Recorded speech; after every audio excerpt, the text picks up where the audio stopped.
Hey guys, welcome Musky Road Rules Podcast. Thank you for joining us and Patreon.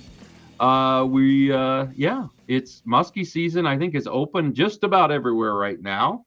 And yeah, I know a lot of guys have been on the water for a while, and then some in our Canadian areas are just getting started. So musky season is full swing everywhere, and it's super cool, and it's ready to go. I myself just finished getting back from the Eagle River tournament. We didn't do that great. We did catch a fish.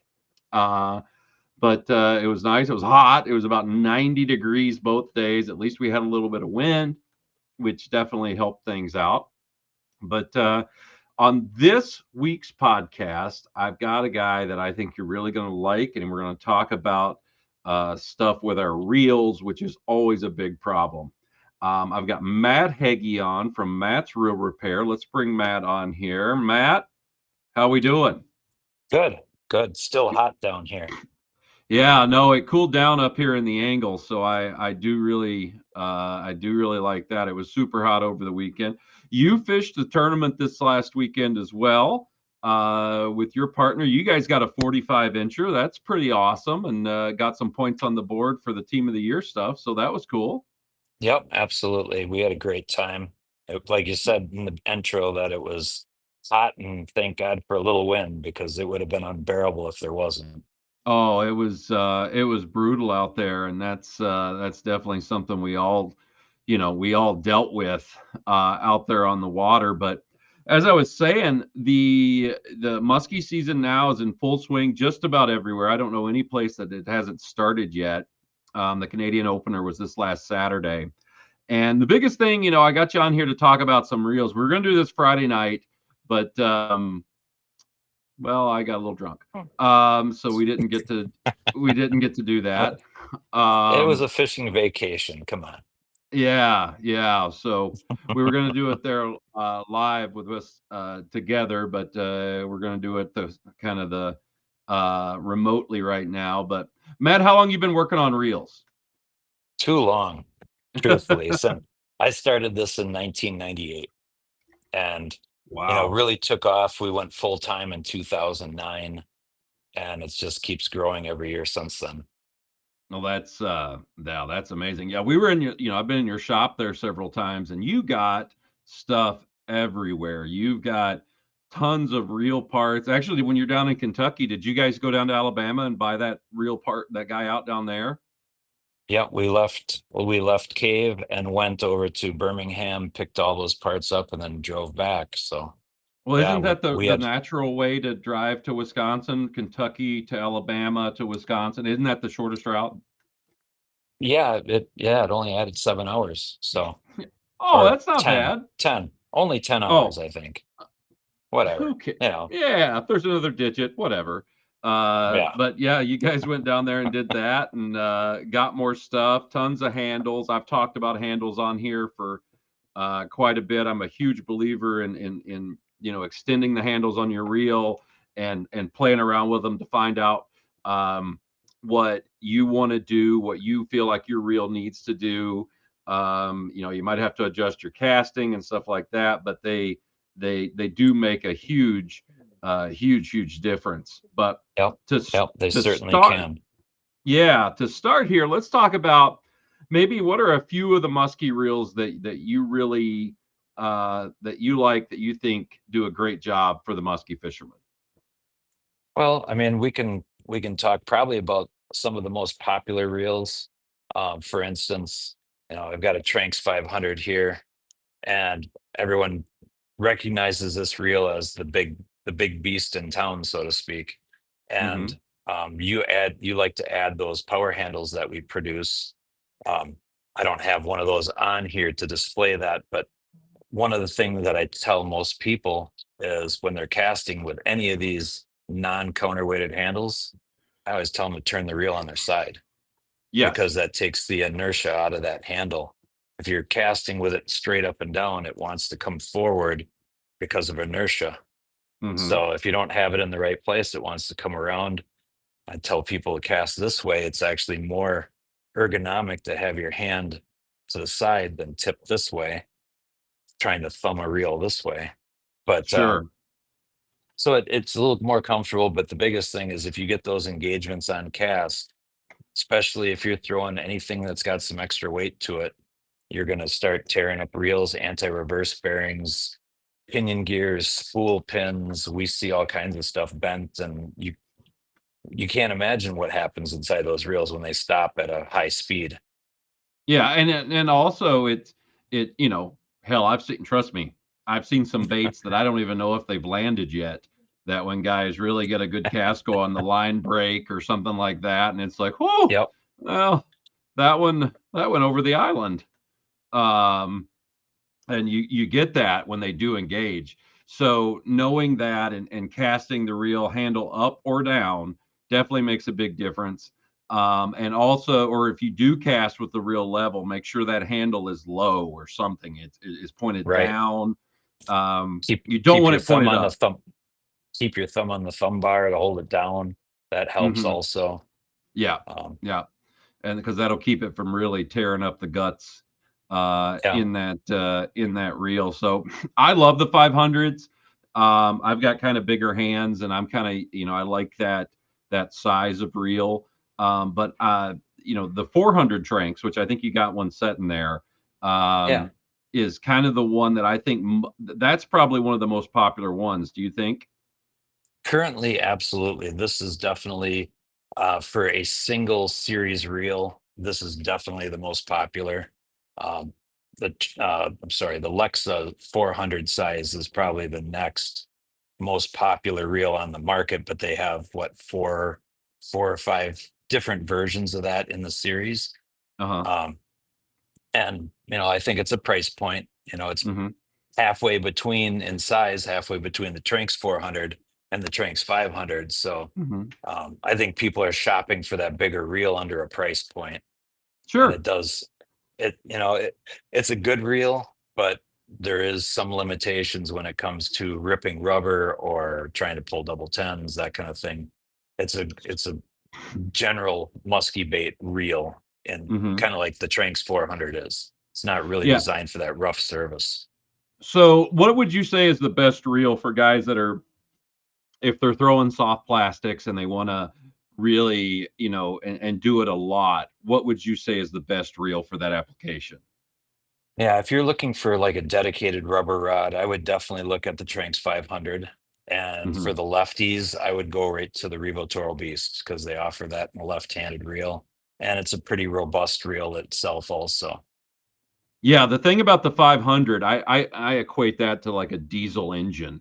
That thing, when Yeah, you click it over, I mean, you hear metal in there. I mean, it's like, and it sounds very, very solid, and it seems like it's built extremely well. You don't hear that noise with, I don't have any of the beasts, so I've not that the noise like that hmm, is the only reel I've ever heard that from is the Tranx 500. right. Yep. Yeah, And and the Tranx 500 is definitely the pinnacle of the musky world, or the reels that we've adapted to the musky world. The Beast would probably be second on the pile, and mhm. then you'd start filtering in your Lexas and Tranx 400s. Okuma Komodos have been holding up fairly well. There's a lot of good reels on the market, but just like anything, you need the right tool for the right job if you want it to last. Sure. No, I mean they seem to do a hell of a job, and I mean, and for a guy like me, that I always tell everybody, I am every piece of equipment's Vietnam. I am the never-ending war, and it doesn't end right. I've seen Um, some of your shrapnel. oh, it's yeah, and it's for the thing is that it's not, and I tell people like this, it's not like I'm abusing them. It's just I'm using them, and Right, that's the thing. I mean, when you're using something every day, it's like anybody, it's like a construction guy using a drill every day. They just wear out it after a while, and you just have right. issues. And Yep, it's what it is. But for the average angler, it's going to last them forever. I mean, it's going correct. to last them a Yeah, long, long time, as long as they get them cleaned and get them, serviced when they need to be serviced during the off season, which is when you come into the thing. At sports shows that you guys do. I mean, how many reels do you get brought to you at sports shows? We average probably around 100 plus or minus, depending on the show, from Mm-hmm. each show, at least that. But of course, when we get back from the show, there's that many boxes sitting with reels in it, waiting for us to get home to, start working on those too. So, Yeah, and I mean, but how many times do you get people like me that tell you, "What's the reel doing?"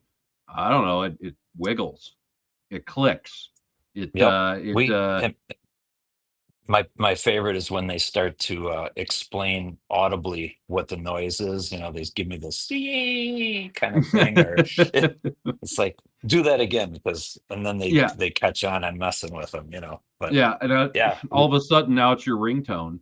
right, It, absolutely. or you explain it like, have you ever started your car and a cat was in the engine? That's what it sounded like. Okay.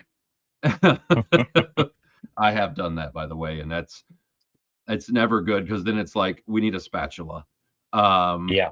to get the cat out.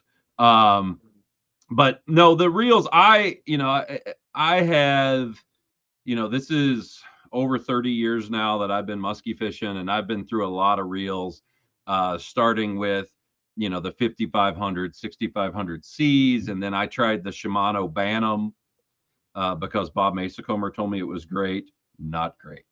Not did not end well. Um, but there's a lot of reels out there. I think right now we're at kind of a high point with our Yeah. musky reels. I think we really have stuff. Real companies have taken some of the things seriously and said, what, we're going to make and beef up some stuff, and it really does help. And I think that's where the Tranx 500 has actually been like, this thing is tough. This will handle what we're looking Yep. for. Not that Yep. it's totally bulletproof, but it's probably the most bulletproof that um, is on the market today. And I think that is something to definitely look at. Now, if you could, everybody's had the reel out there first time out in the season. They may not had it serviced, and they make that cast, and I'll do one of your noises, and and it goes, the line goes out, and it starts screaming. What is the best way to go about oiling some of these reels that doesn't involve the taking it, dunking it in the lake 3 or 4 times, and calling it good? But that's the Gregg Thomas way of That's the that's the prop oil job. That's how to oil properly it. properly Yes, lubricating the reel before you go fishing. So, exactly. Just dunk it. um, right. So let me start with, less is more when it comes to lubrication and fishing reels and guns. You don't want to over Yes. oil, over grease. But, in that circumstance, you're starting out, you can take the side plate off of the reel, put a drop of oil on that bearing in here. Hmm. Um, there's also a bearing on the inside of the spool here. I don't know if I Can you can move that turn over that. just a little bit, Matt? Move it over to there. You go, right there. That's great. Okay. Can you see that better? There we go. A lot better. Yep. Okay. So, I mean, you can put a drop of oil on the bearing in here. Um, that would cover the Tranx 400 or 300. Um, that's for the most part. The biggest thing though is like get in there with a Q-tip or some paper towel and a toothbrush and try and get all of that loose dirt on. I don't know if you can see this. This reel hasn't been cleaned. It was sent in for service. But if I turn it possibly the right way there, you can see that there's some black here. This is like leftover residue from off of the fishing reels, plant material, sediment from the water. I mean, if I just take my finger, it just came right off like that. So now So, does some that of was that come from? just, Yeah, does some oh, of that come from the line as well, like yeah. new line? Yep, absolutely. That's, that shedding of that outer layer of line. Like I said, sediment out of the water, road dust from going down the road in the boat. All that stuff adds up to sticking to the outside of the reel. So the more oil you add to the reel or grease, the more things that are going to hold that stuff, accumulate that, and then accelerate uh, the degrade of the quality of your reel. Sure. So, going through it, taking that spool out, just wiping all that stuff out of there, get it out of there so it can't get any further into the reel is always a benefit and a bonus. Sure. Yeah. So how would you you can do the same thing with the 500 as well? Yeah. Yep. You could do the exact same thing. That has the little thumb latch that pops open and it's a quarter turn, and then the Mhm. side comes open. So there is a bearing right here. It's a black Mhm. bearing instead of silver, but you can see that. And Mhm. then there's also a bearing on the spool, the exact same, whoop, right there, the Yeah. exact same location right under that spool pin. But here again, you can see how dirty that is. Just, Yeah. old oil, grease, road road gravel, sand, whatever it is. Mhm. It's all finding its way in the reel. And whatever's on the outside of the reel, as you start fishing, that water starts washing it in around those crevices, and it finds its way in eventually. Sure. It just makes its way in there. I totally get that. Um the other reel there, the Lexa, you were saying that it needs to be, you have to like take the side plate off with a pair of Yep. with a screwdriver. Yeah, this has a like a coin slot or a screwdriver slot that you can unscrew this, and I failed to grab a coin or a screwdriver in our haste here. But That's all right. it but it's the exact same. This side plate comes off with a quarter turn, comes off, and then that accesses that bearing that's on the inside of the plate, and then also on the spool. Okay. Now, on these reels too, the one thing that I love is the magnetic braking system. Hmm. Not that it's really not a like on the old 65 5500s. There was a little outside thing there that you could turn to, increase the spool tension and decrease it. You can on a Yeah, lot of these. your cast control. Yeah, but you can also in the Tranks and the Lexa, there are well, in the Tranks, there's little tabs that you can pop in and out, Hmm. little breaks in there. I always usually for guys, I leave mine open a lot of times for the thumb, but those little dudes right there, you can pop those in and out. I think. What do you think is like um, a good braking system as far as, do you like to pop two or three or four? Because if you do five, that reel gets really locked up. Right. I guess first off, it's just like lug nuts on a trailer. You want to always stay opposites so that it keeps the reel in balance. So if Hmm. you want to have two on, you'd be opposite, or three, you'd do every other, four, you'd do Hmm. two and two. Um, you never want to do five. So then if you Hmm. had to, you could go to six. But, I always tell guys, go out, start with three Hmm. halfway. That way, if you have a good cast and it seems like it's stopping a little short, then go to two. If it Hmm. seems like it still wants to overrun on you, go to four. But if Hmm. you start at three, that gives you a good middle ground. And Hmm. this cast control system, I got to hold that up a little bit higher. This cast Hmm. control system is basically doing 90% of the braking now. Hmm. So the it has almost made the cast control cap like your 6500, where you turn it up and then you slowly let the lure drop, to test your tension before you cast. Those days Sure. are pretty much gone. Yeah. This now is No, go ahead. I was going to say, this cast control cap now is basically just to adjust to make sure that that spool's not rattling back and forth, and you just want to have it touching, or maybe fine tune with a little bit of pressure, but it's not your 100%. This isn't what you're studying with anymore. Hmm. And then And go ahead. oh, I was going to say, and then I was just transitioning to the magnetic braking, which does Yeah. not have the physical contact that the Tranks has, for instance, with the little brake blocks that you click in or out to activate them. This is all Well, done with a dial. and the thing about the Tranks too, just don't pull on those things too hard or they'll pop out. Correct. Yep. Yeah. There's two clicks. When two clicks in is locked in, and then one click out. Because if you do the Yeah. two clicks, then they shoot off into the lake. Yes, I have done that. That's something that I've been like, anybody see where that went? Um, yeah, I've been that guy to do that, and of course, they're little clear things that you're like, oh my Y- god, where did that Yeah, thing they go? just as soon as they hit whatever, they're gone. They disappear. Yep, yep, that's the deal. But talk about that Lexa there a little bit. Yeah, so this is magnetic controlled. So there's actually no physical contact making braking in there. So what happens is there is a magnetic field that is created by the spinning of the spool itself. So that magnetic field plays against the magnets that are controlled by this dial, and they fight against each other, and that's what slows down the spool. So there's actually no physical contact on these. Really, that again, what you're saying there to me is magic. It Um, it is magic. It's like the microwave. It's a magic box. We don't understand it. It just works. I always say the thermos is the most magical thing in the world because it keeps hot things hot and cold things cold. But how does it know? Very It's good. the it is it's you never know.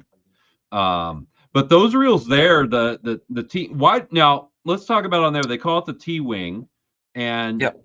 can you explain kind of why or what that does? Sure. So they call it the T-wing simply because this, if I turn it just right, there we Yep. go. You can see that it's shaped like a T. Mm-hmm. So when you cast, the T comes forward like that, and that Mm-hmm. gives a wider amount of space for that line to come off the spool and turn the corner through the line guide. Okay. So um, all the T-wing reels, you're going to see a much narrower spool than we're used to in a musky reel.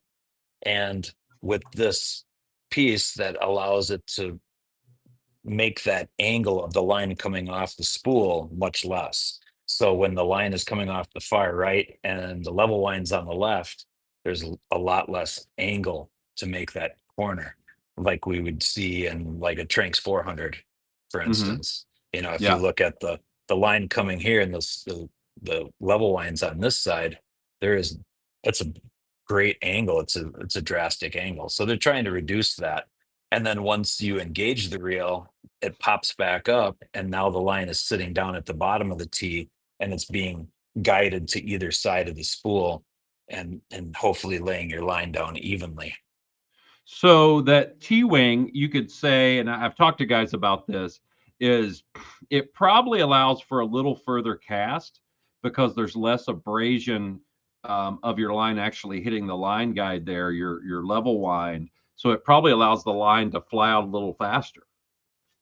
Correct. Yeah, there's definitely, I would say, less resistance by not having to make those drastic angles.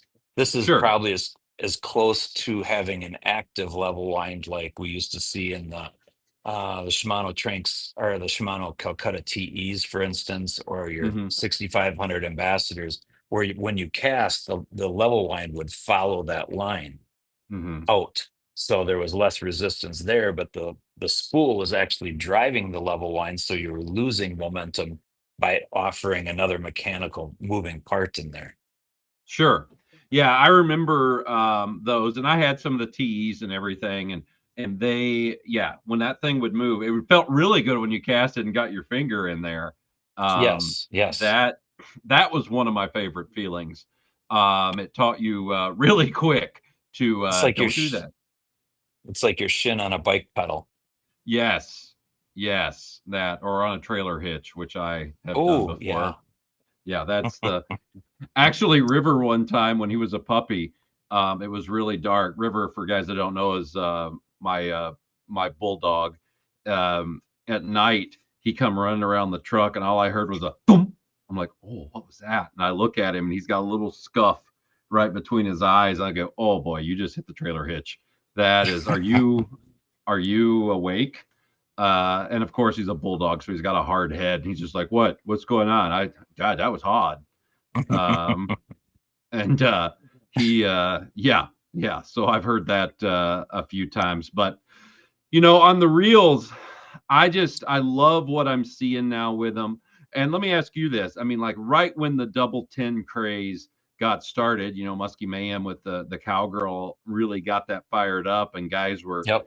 I remember when that started. So that was in 2000. I probably had those in '04, Yeah, um, that's and yep. and we're trying to throw those, and we're trying to find power handles for the original Calcuttas and the 6500s, and we were just smoking reels left and right. It just was not happening. Um, what did they do to beef that up? Well, I think the biggest thing is the drivetrain and the reels has changed dramatically.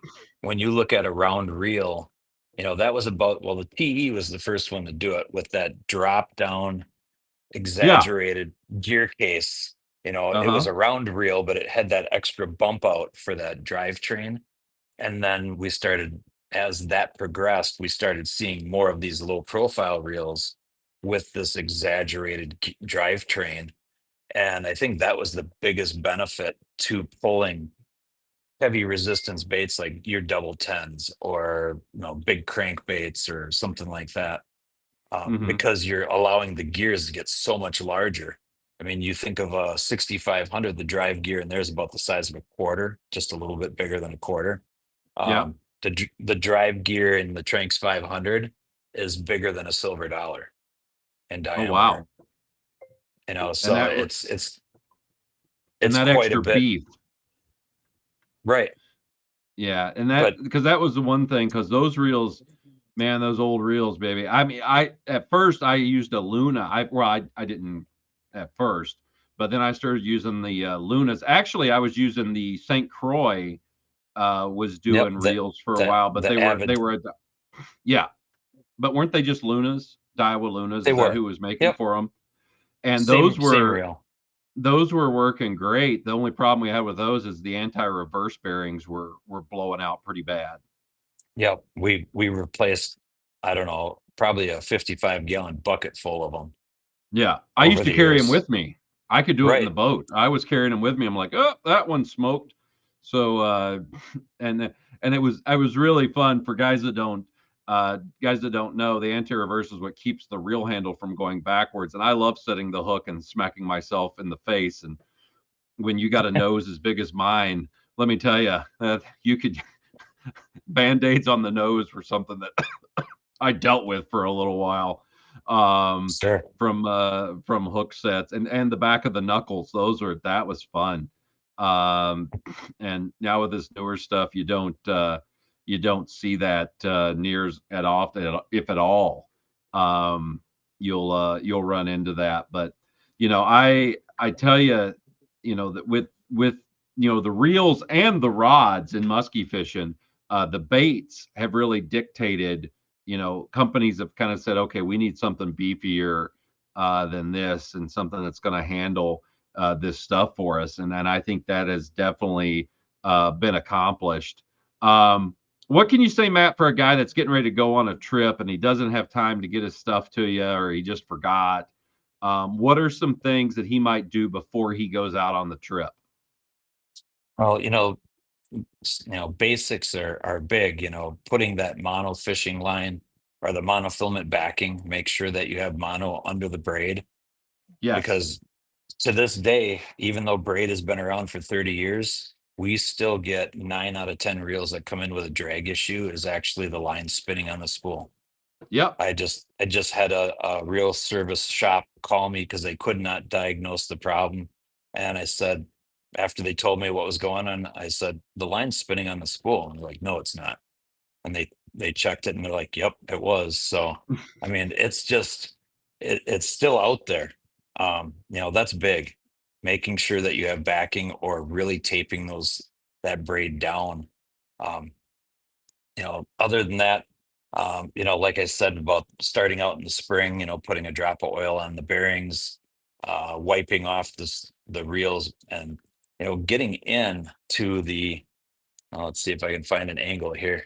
Getting Yeah. into that worm shaft, you know, all of this stuff in here collects, and I'll wipe it, and it'll actually turn silver because there's just a bunch of residue in there. That is like a sanding paste in there, and it just slowly breaks down all Hmm. those moving parts, wears them. Line guide pawls wear out really quickly when you have that sanding action from all that road grit or sediment in the water that's stuck in that Yeah, level wind.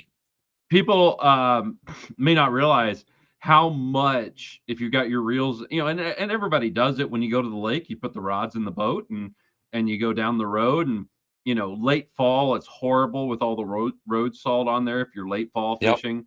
The other thing is just if you're in an area like the Angle, like I am, and so like when we came back last night from Eagle River, I took all the reels off, put them in my reel suitcase bag, and put the rods in a tube and stuff just to help keep that grit, because the road dust is so bad on there. So, hell, if anything, just wrap them in a towel, right? Yeah. Or some way to And cover them. a bread bag, anything to help keep that. If they're exposed to the open road, so to speak, you definitely want to try and find some way to cover those and help reduce that amount of stuff that's entering the reels. It really Sure. does make a big difference. Oh, I found that out my first time up at the Angle. I, like a moron, I didn't have them. I had some of the reels setting out, and I got them. I'm like, oh my god, there's, I mean, gritty, Oh gritty, yeah. gritty. And yeah, and that's when I'm like, here, you need to fix these. um so because me, I mean, I'm decent with reels, but I'm like most people that were like, oh, you know what, they gave me an extra part here. No, they didn't, you just did it wrong. um No, that but happens. yeah, We get Ziploc bags full of parts all the time. And I'm the sure guy you says, do. they're all here and this is a reel. But Yeah, this is a, sometimes they're yeah. not. Exactly. I understand that. But the big thing is I know when you're on a trip and something breaks down, it sucks. But I think you always need to have extra reels with you. And it may not be the Mhm. nicest in the world, but throw a 6500 in the back. Throw a something that's maybe a little bit cheaper if you can afford it, and you've got extra ones. If you can't, make sure you cover them. Cover, like I said, I've always used a towel and just wrapped them up in it, and stuff, and because stuff does get in there, especially on the road, it can be just a pain in the butt to deal with. As far as the backing goes, the other thing, guys, with backing, and man, I'm sure you'll agree here, with the cost of fishing line and everything, you can, Yep. if you get a hundred, 150-yard spool of line, which is a pretty common one sold now, you know, instead of just getting one reel out of that, you can get two very easily. Yeah, easily two, if not three, if you're good at splitting it up. I mean, Yeah, we I have, mean, and the thing is with musky fishing, let's realize we're not saltwater fishing, we're not tarpon fishing. Um, these fish don't go on giant runs like that. That's just not what muskies do. So as long as you got enough that fills the spool, I'm a huge, huge, yes. huge anal person about filling the spool. Gear ratios. Talk a little bit about that. Gear ratios are based upon full spools. Am I correct? Not only that, but also like when you read on the box, they say, how many pounds of drag, that's based on a full spool. Well, So see, I as throw the that, box away. I always that well, nobody yeah, reads those things. Are you we don't kidding read me? Why? instructions. That's Why just would for I the read that? salesman. Exactly. If you read it to me, I would listen. Well, Um, sure. but Like, but I'm always big because one, for me, a full spool, you get the full effectiveness of the reel. You're able to bring in baits a lot faster with less effort. mhm, When I see a half spooled reel, it makes me mental because I know how much easier it's going to be on that guy or gal when they're fishing if that reel is spooled all the way up. It makes right. everything run smoother. Yep. Yeah,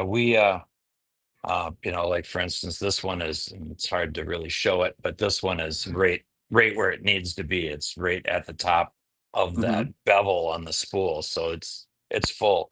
But you're 100% right. The only time that I can say that I've seen guys, and I've done it myself, we run the spools a little lower, is if we're trying to slow the reel down Yep. for Yep. Nope. a specific application. I get that. But I have seen that, have done it, but and I've got some now that I looked at and I'm like, I got to put more, just because of line that I'd cut, you got some yep, abrasions in retying it, and retying that I need to go and I need to refill. That I'm probably going to do this afternoon, and because it just, that happens. That's part of it. You're going to have to cut line at times, yep, and sometimes it might be that wonderful backlash that is like, oh my god. But and even like it, guys, even if you're like on your trolling reels, you know, they say this thing measures a foot, this is how many feet of line you got. That's on a full spool.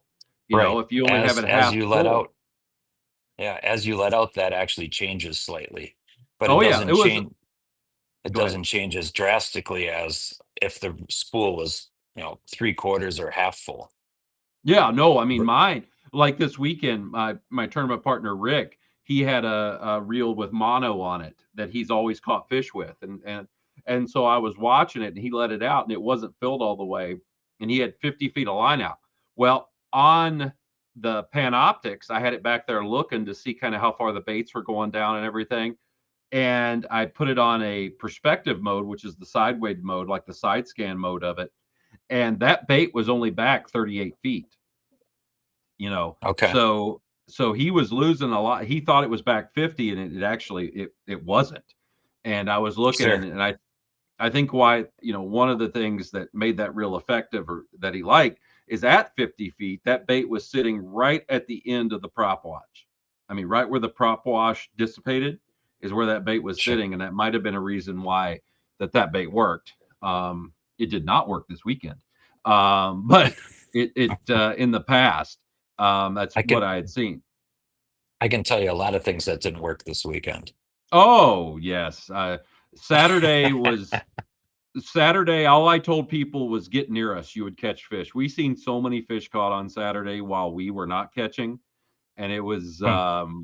it was super frustrating. We talked on Saturday night. It was like, what the Yeah. hell? But no, the full spool thing is huge. I can't tell you, how many guys I've seen with it, and I'm a absolute real Nazi when it comes to that, because it just it I don't think people realize how much less effort it puts on them, when Right. retrieving Yep. baits. It really Yep. makes it easier on you. And when you're filling your spool, when you're filling your reel, I always say overfill it just a little bit, because when you go to tighten that line down, this is what I do, Matt. I'm sure there's Mhm. machines that probably do this, but what I Yep. do is, as soon as I put new line on, the first thing I do is put some kind of floating crankbait on or whatever. Not a 10-inch believer. I did that one time. Big mistake. And I just let all the line out in the water, praying a jet ski doesn't run off behind me. And I reel it back up, get it wet, and reel it right back up on the spool, and it tightens everything down. You don't have to worry about the line digging into itself if you get a fish on and the drag. And I find that to be a really effective way. I mean, what would be something you would say? Yeah, no, you're 100% right. I've actually told guys that, and the same actually for the guys using spinning reels, not that we're talking about that, but it's the exact same principle. You can actually un undo some of the memory in monofilament line that you develop Mm-hmm. on a spinning reel by letting it out behind the boat and just letting it uncurl. But you did when you do that, you don't use the lure or anything like that. You just leave the line out behind the boat. No, nothing Sure. attached to it. So, but you're 100% right. If you get that line tight on there, you're gonna have a lot less problems. I lost a fish of a lifetime because my line had loosened up and I didn't realize it. Slacklining, pulling trolling baits back into the boat, picking them up out of the water and jumping them in, and it had Mm-hmm. loosened up enough so when the fish hit, it pulled line and that line buried, and I couldn't give it any more line to let that fish run, or at Mm-hmm. least let it do what it needed to do and get down. So yeah, it happens. But No, that it's all part of the deal, and it sucks because it can be avoided. Um, right. These are the the simple little things that we can help. It's hard enough to catch these fish, and mhm. simple things like that, those little mechanics that we do, it saves your butt, or it can. Yeah, it does. Another time that you'll see it loosening up that you might want to watch it is if you're throwing a lot of rubber. Jerking Right. that back in will actually do it. Hmm. And late fall, especially if you're fishing when it's super cold and you're getting some ice Yep. on there, Icing. Hmm. that icing on the reel is rough. And I always in the fall I tell guys if we're going to be casting, we want to have 3 or 4 reels in the boat because once if that reel does ice up, you don't want to push it any further or you'll start breaking stuff inside the reel, the level wind, all that stuff. So it's important to watch that. And your line at the end of the day, if you bring those reels in, which I always try to do to defrost them, you'll notice that line you can take your finger and just kind of move it around on Yeah. there Right. because of the ice that built up on there. So that's another thing that's really important. That tight, keeping that spool really tight and that line on there. It's a huge part of it. And these are all little things that can be done that will save your butt when you're out there on the water. Yep. But Matt, we've talked about a lot of good stuff on here. How can somebody get a hold of you or mail you stuff? Uh, Yeah. I've got a McDonald's bag here that I'd love to send you. It's got all kinds of parts, and I don't even know where they go. There are probably What's French fries in there too. there is some salt. That's what I do when you're in the late fall fishing. Just take a big salt shaker, put it on there. That fixes everything. Do Yeah. not Yeah. do that. Yeah. Don't call me with that. But how can somebody um, get with you? yeah, absolutely. You can give us a call at our shop number here, 715-337-2337, or beer does spell out beer. Um, the other best way to get us is info@matsreelrepair.com. And Matt, as it says on the bottom of the screen there, I think it is MAT, Matt's Reel Yes. Repair. Yep. So, Yep. 1T. Mom was like, you know what? Screw those double T'd mats. yep, We're doing one. one. Yeah, Yep. just to Two's make a me waste. different, as if I needed any more help. I get it. And of course, they can find you on Facebook too, and Yep, uh, everything. You're there in Eagle River, Wisconsin, and if you're passing through town there, you're up on vacation. You can always just drop, when you leave, and if you're having issues, you can always just stop by the shop there. You got a great storefront, and it'll right over across the road from is it Kickbacks there on Duck Lake? kickback. Yep, yep. Yeah, on Duck Lake. So it's a great way to do it. And Matt, I'm glad we finally got this done. Yeah, We've absolutely. been talking about it, and I want to do some more of these and have you show some of these reels and stuff. I think it's something that people have a lot of questions about, but they're too afraid to ask. Yep. And I love doing the stuff like this, so I do really appreciate it. So you and Marty, I hope continue doing well, and we'll see you at the August tournament in Bemidji Cass Lake, Yeah, absolutely. Yeah, which thank you you very guys much. which you guys won a free entry to Yeah. at the tournament. They drew your name out of the hat for the free entry, and you guys Yep. got it. So that's awesome. So So basically that's like 11th place, because that's the next exactly. biggest payout, right? Exactly. So hang on here for a little bit for me.